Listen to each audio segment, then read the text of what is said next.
अस्सलाम अलैकुम नाजरीन, आप देख रहे हैं होम टीवी न्यूज़ बुलेटिन का बाकायदा आगाज करते हैं।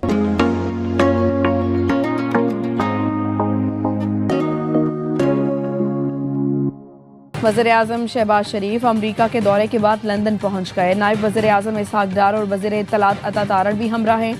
वज़ीर-ए-आज़म खुसूसी तैयारी के जरिए लंदन के लूटन एयरपोर्ट पर पहुंचे। वज़ीर-ए-आज़म ने अमरीका में गजा पीस बोर्ड के पहले इजलास में शिरकत की।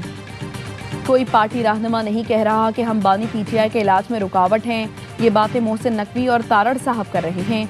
अलीमा खानम कहती हैं, अगर पार्टी रहनुमा बानी पीटीआई के लिए लड़ना नहीं चाहते तो साइड पर हो जाएं। जो पार्टी रहनुमा बानी को कुछ नहीं कह सकते वो उनकी फैमिली को निशाना बना रहे हैं। अली अमीन गंडापुर के इस्तीफे का पैगाम बानी ने हमारे हाथ नहीं भेजा। मीडिया से कहा था जब ये हमें कुछ कहते हैं तो असल में उन्हें गुस्सा बानी पर है। शानदाना गुलजार की बातों से फर्क नहीं पड़ता, अपने भाई के लिए लड़ाई जारी रखेंगे। इलाज के लिए पार्टी ने ताउन किया तो हाथ जोड़कर शुक्र अदा किए। बानी पीटीआई को 25 फरवरी को इंजेक्शन लगना है। पीटीआई वाले आना चाहें तो जरूर आएं। विफाकी वजीर तारिक फजल चौधरी कहते हैं, पीटीआई वाले फैसला कर लें 25 फरवरी को किसने अस्पताल आना है। डॉक्टर फैसल सुल्तान आंखों के अमराज के माहिर नहीं। बानी के इलाज और दीगर जरूरियात की जिम्मेदारी हुकूमत पर है। इस वक्त किसी भी सतह पर कोई डील या ढील जेर बहस नहीं। दरखास्त सिर्फ यही है, रियासत से लड़ाई टकराव की पॉलिसी छोड़कर मुज़ाकरात की मेज पर आए। 90% मसाइल पीटीआई सोशल मीडिया की वजह से हैं। ऐसा तासुर दिया गया कि हुकूमत अडियाला के बाहर ऑफर लेकर खड़ी है। वज़ीर-ए-आज़म के मुशीर राना सनाउल्लाह कहते हैं, बानी के इलाज का मामला उन्होंने खराब किया। 3 दिन तक मुआयना नहीं होने दिया गया। पहले बैरिस्टर गौहर का नाम दिया, फिर खुद वापस ले लिया। मोहसिन नकवी इनको काफ़ी रियायत देना चाहते थे लेकिन इनका रवैया दुरुस्त नहीं। नवाज शरीफ को जो भी रिलीफ मिला अदालतों से मिला। बानी पीटीआई को भी रिलीफ अदालतों से ही मिलेगा। वज़ीर-ए-आज़म और अपोजिशन लीडर का मिलना आईनी ज़रूरत है। मुलाकातों को सियासी मकासद, इदारों के खिलाफ बयानियाँ और डर्टी प्रोपेगेंडा इस्तेमाल के लिए इस्तेमाल न करें। साहिबजादा हामिद रजा को जेल में 111 दिन से ज़ायद हो चुके। क्या इत्तेहादियों में से कोई रहनुमा मुलाकात करेगा? अहले खाना का हामिद रजा के एक्स अकाउंट पर सवाल। वज़ीर दिफा ख्वाजा आसिफ समेत नून लीग और पीपी रहनुमाओं ने पीटीआई को आड़े हाथों ले लिया। ख्वाजा आसिफ ने लिखा, पीटीआई सियासी जमात नहीं है, सियासी सोच और सियासी रफाकत का कोई तस्वुर नहीं।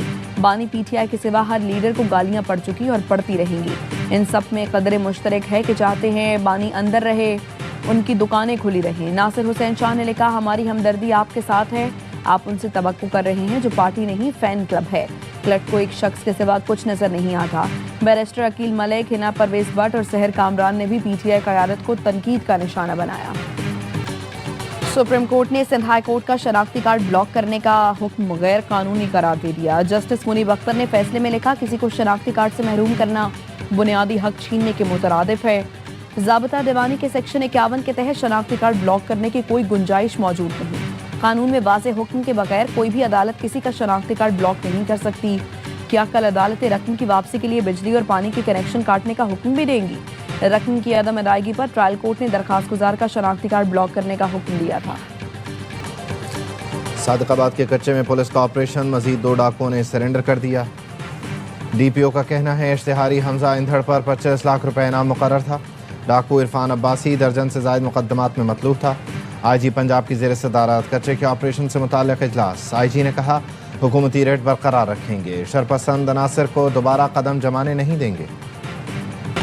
पंजाब में रमज़ान निगहबान पैकेज की तकसीम का सिलसिला कामयाबी से जारी है। हर मुस्तहिक खानदान को उसकी दहलीज पर इमदाद पहुँचाई जा रही है।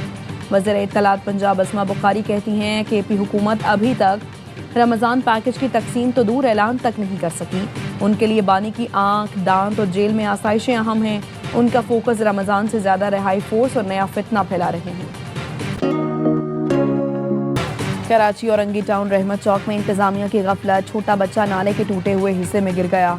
बच्चा अपने दोस्त की मदद से नाले से बाहर निकल आया। इलाका मकीनों का कहना है, नाला गली के कोने से गुजर रहा है। नाले का बड़ा हिस्सा टूटा हुआ है जो बड़े हादसे का सबब बन सकता है। पीर मोहम्मद शाह फिर डीआईजी ट्रैफिक कराची तैनात। पीर मोहम्मद शाह को 30 जनवरी को एसएनजीडी भेजा गया था। मजहर नवाज शेख को डीआईजी ट्रैफिक का इजाफी चार्ज दिया गया था। वजीर दाखिला सिंध ने ट्रैफिक पुलिस की कारकर्दगी पर इत्मीनान का इजहार किया था।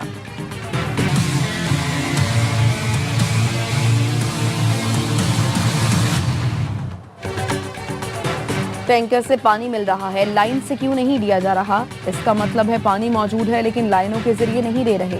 टैंकर सिस्टम बंद करो, लोगों को लाइनों के जरिए पानी दो। सिंध हाई कोर्ट आईनी बेंच का कराची वाटर कॉर्पोरेशन के हुकाम पर बरहमी का इजहार। जस्टिस अदनान करीम ने पूछा, क्या मेयर कराची ने तो कहा था हम लाइन के जरिए पानी देंगे, तो क्यों नहीं दे रहे? सुप्रिटेंडेंट के WC ने कहा हमें पीछे से नहीं, पानी बहुत कम मिल रहा है। टैंकर वाले गैर कानूनी हाइड्रेंट से भी पानी लेते हैं। अदालत ने रिमार्क दिए, कानूनी हो या गैर कानूनी, शहरियों को पानी मिलना चाहिए। हम इस दरखास्त पर सख्त फैसला करेंगे।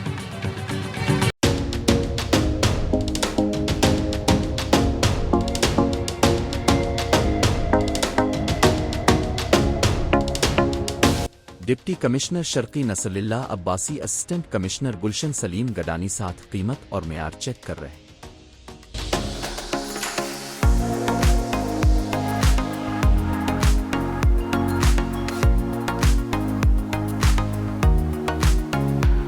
Deputy commissioner Sharqi Nasrullah Abbasi assistant commissioner Gulshan Saleem Gadani साथ कीमत और मेयार चेक कर रहे।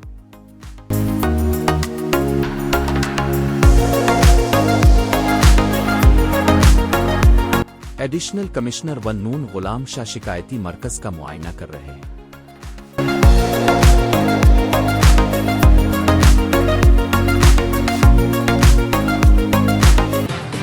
सजावल के करीब हादसे की शिकार कराची पुलिस की मोबाइल से गुटखा बनाने का सामान बरामद। कराची पुलिस की मोबाइल चौहर जमाली जवाते हुए ट्रक से टकरा गई। ऐनी शाहिदीन के मुताबिक पुलिस मोबाइल में गुटखा बनाने का सामान था। सजावल पुलिस ने शेर मोहम्मद और नवीद नामी अहलकारों को गिरफ्तार कर लिया। कराची और अंगे टाउन में दूध की 2 दुकानों में डकैती, 3 मोटरसाइकिलों पर सवार 6 मुलजिमान 17 लाख रुपए लूट कर फरार। मुतासरा दुकानदारों ने मुकदमा दर्ज करा दिया।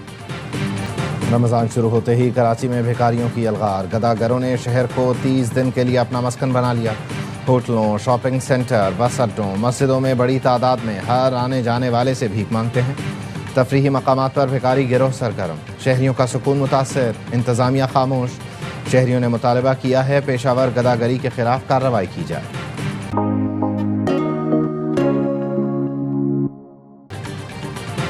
अमेरिका ने ईरान से यूरेनियम आफसूदगी मुकम्मल तौर पर रोकने का नहीं कहा। ईरानी वजीर खारजा अब्बास अरागची कहते हैं, अभी हम इस मसले पर बात कर रहे हैं कि ईरान का जौहरी प्रोग्राम पुरअमन रहेगा।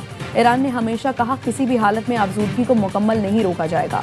सीनियर ईरानी सिफारतकार का कहना है मुज़ाकरात का अगला मरहला 2 से 3 रोज में मुतवक्के है, जिसमें वाशिंगटन को मुमकिना मुआहदे का मुसव्वदा पेश किया जाएगा। लबनान पर इसराइली हमले में सीनियर हिज़्बुल्लाह रहनुमा समेत 12 अफराद शहीद और 25 जख्मी हो गए। लबनानी वजारत सेहत के मुताबिक हमले से पहले फ़लस्तीनी पनाह गुज़ीन कैंप को भी निशाना बनाया गया था, जिसमें 2 अफराद शहीद हुए थे। नाइजीरिया की रियासत जमफारा के गांव पर मुसल्लह अफराद का हमला, 50 अफराद हलाक। खबर एजेंसी के मुताबिक हमलावरों ने खवातीन और बच्चों को अगवा कर लिया। हमलावर शाम 5 बजे से सुबह 3:30 बजे तक कार्रवाई करते रहे। हमलावरों ने घरों को आग लगाई, फरार होने वालों पर फायरिंग की। ईरान पर महदूद फौजी हमला कर सकते हैं। अमेरिकी सदर डोनाल्ड ट्रंप का व्हाइट हाउस में सहाफ़ी के सवाल पर जवाब। कहा, मैं ये कह सकता हूँ कि ऐसा सोच रहा हूँ, लेकिन चाहता हूँ ईरान मुआहिदा कर ले। अमरीकी अखबार वॉल स्ट्रीट जर्नल ने खबर दी थी ट्रंप ईरान के खिलाफ महदूद फौजी हमला करने के इम्कान पर गौर कर रहे हैं। रॉयटर्स के मुताबिक 2 अमरीकी एहलकारों ने बताया ईरान के खिलाफ फौजी मनसूबाबंदी आला दर्जे के मरहले में पहुंच गई है, जिसमें ईरानी रहनुमाओं को बराह रास्त निशाना बनाया जा सकता है। अमरीकी फौज ईरानी हुकूमत का तख्ता उलटने की कोशिश भी कर सकती है। सर्बिया और जर्मनी के अपने शहरियों को फौरी तौर पर ईरान छोड़ने की हिदायत। अमेरिका, पोलैंड और बेल्जियम समेत मुतअद्दिद यूरोपीय मुल्क अपने शहरियों को ईरान छोड़ने की हिदायत कर चुके। अमरीकी सदर ने दावा किया है कि ईरान में मुजाहिरों के दौरान 32,000 अफराद हलाक हुए। ये बहुत अफसोसनाक सूरत हाल है। ईरान के लोगों से हमदर्दी महसूस होती है, वो जहन्नम में रह रहे हैं। ईरानी वजीर खारजा ने डोनाल्ड ट्रंप का दावा मुस्तरद कर दिया। कहा, ईरानी हुकूमत पहले ही हालिया दहशतगर्दी का शिकार तमाम 4100 मुतासरीन की फहरिस्त शाया कर चुकी, जिसमें 2 सिक्योरिटी एहलकार भी जान से गए। अगर किसी को हमारे डेटा पर इख्तलाफ है तो बराह करम सबूत शेयर करें।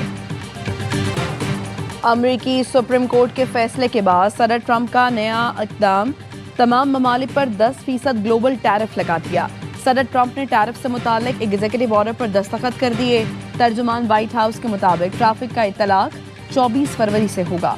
कुछ अशिया आर्जी टैरिफ से मुस्तस्ना होंगी। ज़राई मसनूआत, अद्वियात और उनके अज्जा।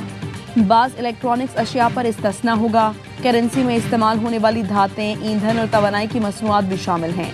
आर्जी टैरिफ 150 दिन के लिए नाफिज होगा।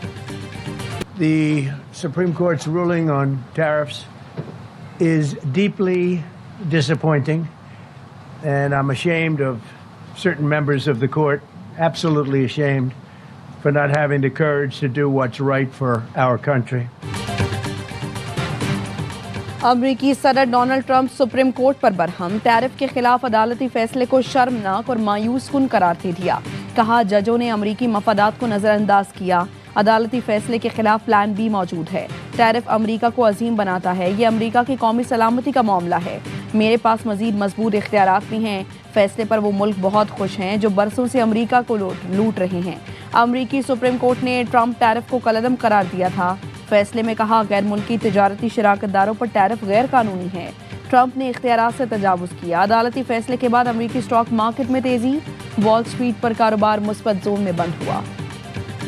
नायब अमरीकी सदर जेडी वेंस ने सुप्रीम कोर्ट का फैसला लाकानूनियत करार दे दिया। एक्स पर पोस्ट में लिखा अदालती फैसला साफ और सादा अल्फाज में कानून शक्नी है। इससे सदर के लिए अमरीकी सनतों और सप्लाई चेन के तहफ़्फ़ुज़ को यकीनी बनाना मजीद मुश्किल हो जाएगा।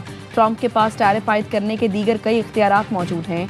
अमरीकी वज़ीर ख़जाना स्कॉट बेसेंट ने कहा अदालत ने अमरीकी सदर का इख्तियार छीनने की कोशिश की है। सदर ट्रंप की हमेशा पहली तरजीह अमरीका की सलामती रही है।